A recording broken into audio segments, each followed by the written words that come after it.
Elle s'appelait Léa, et dans son monde, tout était une question de contrôle. Depuis l'enfance, elle avait appris que l'amour était une bataille où seule la partie la plus forte dictait les règles. Belle, éloquente, calculatrice quand il le fallait, elle avait passé sa vie à s'assurer que personne ne pourrait jamais lui faire de mal, et encore moins la quitter. Les hommes étaient des pions dans ses stratégies d'affirmation, et même ceux qui croyaient avoir conquis son cœur finissaient par comprendre qu'ils n'étaient que des figurants dans un récit qu'elle écrivait seule. Quand elle rencontra Hugo, tout sembla suivre la même trajectoire. Il était doux, intelligent, discret, presque trop effacé pour elle. Elle le choisit parce qu'il ne ferait pas de vagues, parce qu'il serait ce partenaire idéal qu'on peut redresser à sa guise, façonné comme on sculpte une statue pour l'exposer dans le salon de son ego. Au début, elle le couvrait d'attention, de gestes tendres, de petits cadeaux savamment calculés, lui donnant l'illusion d'un amour pur et total. Mais une fois qu'il fut bien installé dans sa vie, qu'il eut tout quitté pour elle, son appartement, ses amis, même son club de lecture du jeudi soir, elle changea subtilement la dynamique. Elle corrigeait ses phrases, ricanait de ses silences, lui faisait sentir que tout ce qu'il faisait pouvait être mieux fait par elle. Elle décidait des vacances, des plats qu'il mangeait, des horaires des visites aux parents. Elle gérait le compte commun comme une entreprise, vérifiait ses SMS, lisait parfois ses mails sans le dire. Et pourtant, Hugo ne criait pas, ne claquait pas de porte, il restait calme, trop calme. Elle croyait à une faiblesse, alors que c'était un masque. Pendant 2 ans, elle domina leur relation comme une reine sur un trône de verre, pensant que l'absence de conflit signifiait l'harmonie, que son contrôle invisible était accepté, même admiré.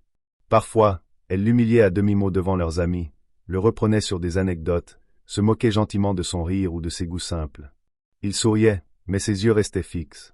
Un jour, elle rentra chez elle après un déjeuner mondain où, une fois de plus, elle s'était vantée que Hugo l'adorait trop pour partir, que certaines femmes devaient faire attention à leurs hommes, mais pas elle, et elle trouva l'appartement parfaitement rangé, trop rangé. Sur la table basse du salon, une simple enveloppe blanche avec son prénom, Léa, écrit d'une main qu'elle connaissait trop bien. Son cœur ne s'accéléra même pas. Elle sourit, sûre d'elle, pensant à une lettre d'amour, une déclaration. Elle l'ouvrit sans prudence, avec l'arrogance tranquille de celle qui n'a jamais douté d'être aimée à la folie.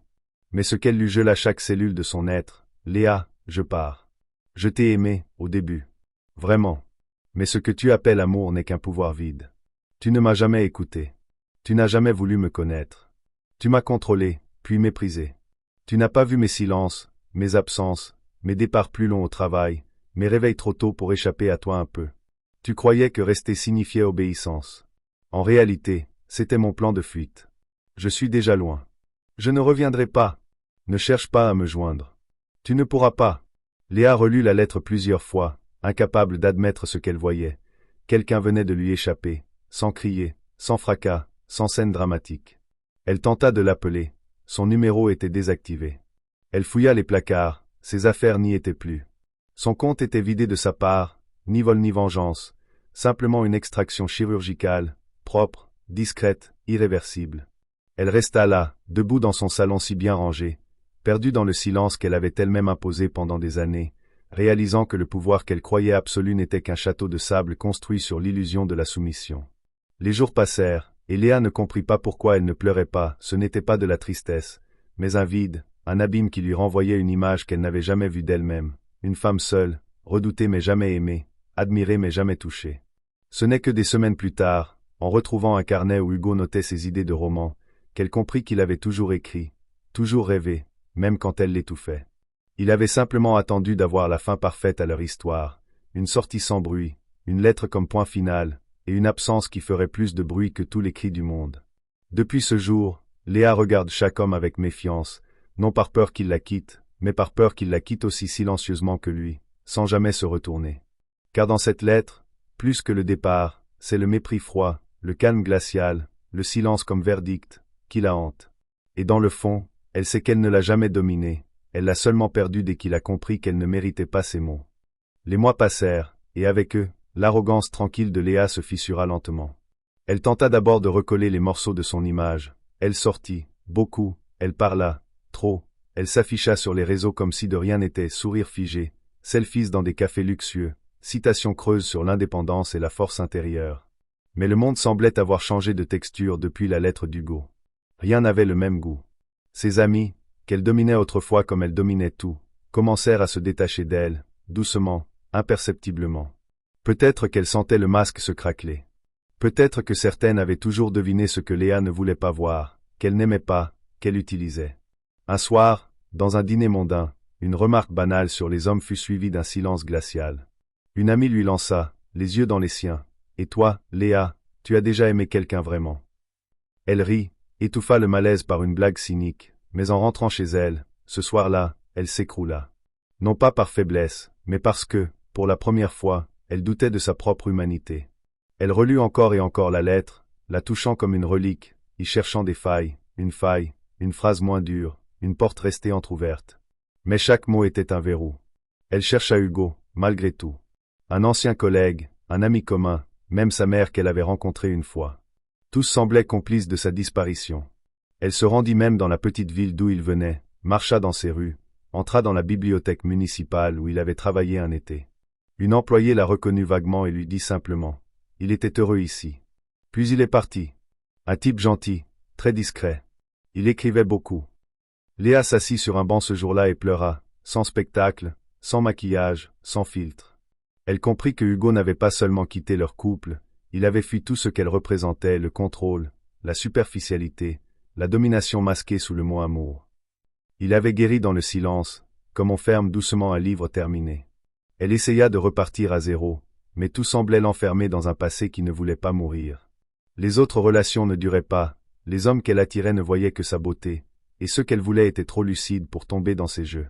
Un jour, elle trouva un blog littéraire sur lequel un certain H. Delcourt publiait des nouvelles anonymes. L'une d'elles parlait d'un homme prisonnier d'une maison de verre, aimé pour ses silences, puni pour ses pensées. À la fin, il s'échappait, laissant derrière lui un vase renversé et une lettre dans un tiroir. Elle sut. C'était lui. Il écrivait encore. Elle ne commenta pas, n'écrivit pas, ne tenta rien. Elle referma l'onglet comme on referme un cercueil. Parce qu'elle savait que chercher à le reconquérir, ce serait trahir le seul acte d'amour qu'il lui avait laissé, partir.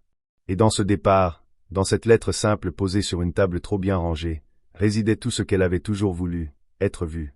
Mais maintenant qu'elle l'avait été, il n'était plus là pour la regarder.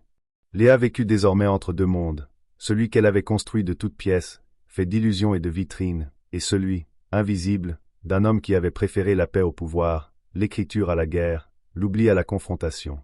Et chaque nuit, quand elle fermait les yeux, ce n'était pas la lettre qu'elle relisait dans sa mémoire, mais le blanc de la page après la signature. Ce vide, ce silence, cette liberté qu'il s'était offerte et qu'elle n'aurait jamais. Un an s'était écoulé depuis la lettre. Un an où chaque jour avait été une leçon cruelle, une érosion lente de ses certitudes. Léa avait changé, en apparence. Moins de maquillage, moins de sarcasme, une voix plus basse, une démarche moins sûre. Elle parlait moins, écoutait plus. Les gens disaient qu'elle était devenue mystérieuse, mais c'était simplement qu'elle n'avait plus rien à prouver. Elle n'était pas devenue meilleure par choix, mais par solitude. Elle comprenait enfin ce que c'était que de ne plus avoir quelqu'un à dominer, quelqu'un à corriger, quelqu'un à ramener sans cesse à soi. Et pourtant, c'est dans cette lente descente vers l'humilité qu'un événement inattendu surgit, comme une gifle du destin. Un soir d'hiver, dans une galerie d'art discret du 14e arrondissement, elle tomba par hasard sur un tableau étrange, un paysage en noir et blanc, une forêt déserte avec une chaise vide au milieu. Ce n'était pas l'œuvre qui l'arrêta, mais le nom de l'artiste, Hugo Delcourt. Il avait donc osé, il exposait, il sciait. Et il était là, dans un coin de la pièce, silencieux, vêtu de noir, les cheveux un peu plus longs, la barbe plus nette. Elle le fixa sans qu'il la voie. 1 minute. 2. Dit, il riait doucement avec une femme blonde à ses côtés, simple, belle sans phare, attentive.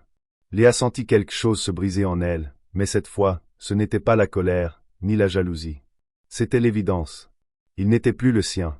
Il ne l'avait peut-être jamais été. Elle recula, sortit dans le froid sans un mot, les mains tremblantes. Mais cette nuit-là, pour la première fois, elle rêva de lui sans douleur. Elle le voyait heureux, vivant une vie sans elle, et au lieu de la rage, elle ressentait un calme étrange, comme si quelque chose s'était enfin refermé. Pourtant, le destin, capricieux comme toujours, n'en avait pas fini avec elle. 3 semaines plus tard, dans sa boîte aux lettres, une enveloppe. Aucune adresse. Une simple feuille pliée en 2. Quelques mots. Tu étais le miroir qui m'a montré ce que je ne voulais plus être. Merci. Signé, Hugo. Elle relut la phrase 20 fois, 100 fois. Elle pleura, rit, et pleura encore. Il n'y avait pas d'amour dans ces mots, pas de regret, mais une reconnaissance froide, presque philosophique. Elle comprit alors que, dans sa chute, elle avait servi à quelque chose. Elle n'avait pas été aimée. Mais elle avait été utile. Et parfois, pour les âmes comme elle, c'était déjà beaucoup. Elle garda la lettre dans un tiroir, à côté de la première. 2 lettres, 2 mondes. Entre elles, tout ce qu'elle n'avait jamais su dire. Et chaque matin, en buvant son café dans un silence qu'elle n'essayait plus de meubler, elle pensait à lui.